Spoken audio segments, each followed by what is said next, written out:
نو دې اختر راغی، وړوکی اختر دی، قیدیانو پسې کور نه چا پسې وریجې راغلی، چا پسې څه راغلی، چا پسې څه راغلی. مونږ کې یو ملګری و، هغه پسې چرګان راغله، هلک غوړو.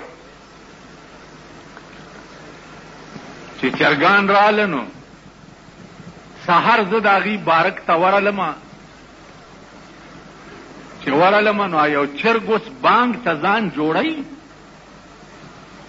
بانګ ته، خو چې داسې آواز غوندې آواز تې وځي او وروستو نه یې باد وځي. نو ما هغه ملګرو ته ویل چې هلکه دا چرګ خو ناجوړه دی، حلالې کوي. هغې اوس خاندي،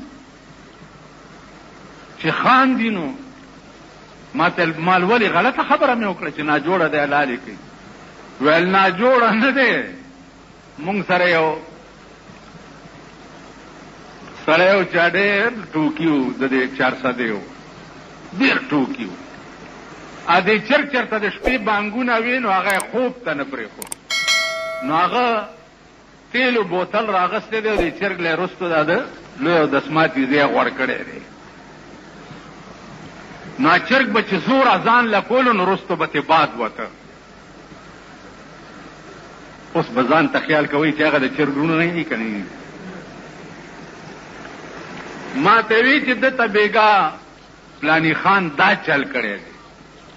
مالخا په خندا مې ځان مړ کو، بس ترې راووت.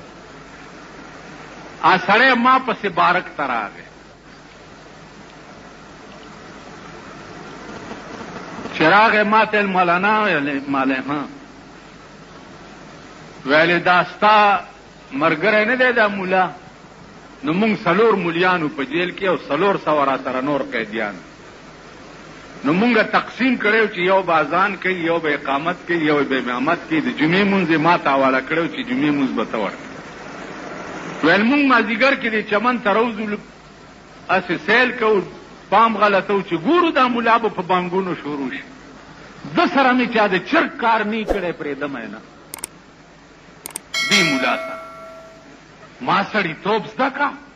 ویل والله کې پرېږده، یا ورته وایه چې مونږ ناست یو نو بانګ مه وایه.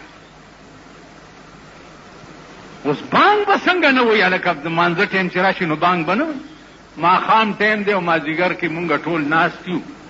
په دې کې چې دا امام صاحب داسې ودرېدو چې غوږونو ته یې ګوتې کړې، دې سړي څادر لاندې پټ د تیلو بوتل راوړی او ده ته یې مخامخ ودرول.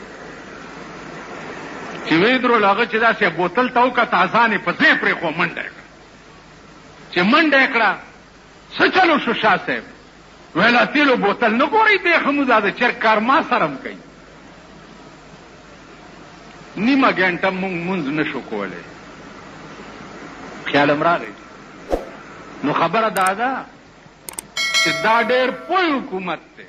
څوک چې اذان له ځان جوړ کړي، رستو نه ورته